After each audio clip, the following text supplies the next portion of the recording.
कामाचा सकाळी आमच्याकडे काही ट्रेक सुरू होता, तो आता या ठिकाणी येऊन थांबलेला आहे। आता आम्ही फायनली पोहोचलेलो आहे यमुना मातेच्या या यमुनोत्री धामामध्ये। हे जे समोर आपण मंदिर या ठिकाणी पाहतो, कामाचा सकाळी आमच्याकडे काही ट्रेक सुरू होता, तो आता या ठिकाणी येऊन थांबलेला आहे। आता आम्ही फायनली पोहोचलेलो आहे यमुना मातेच्या या यमुनोत्री धामामध्ये। हे जे समोर आपण मंदिर या ठिकाणी पाहतोय, हे यमुना मैयांच्या मूर्ती दर्शनाचं हे मंदिर आहे।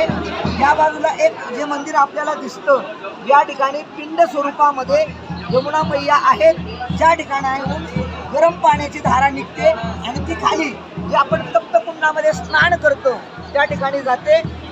या ठिकाणी जे काही पाणी वाहताना आपल्याला बाजूला दिसतंय, हे सप्तऋषीवरनं ही या ठिकाणाहून 14 किलोमीटर वरती वरुणगंगा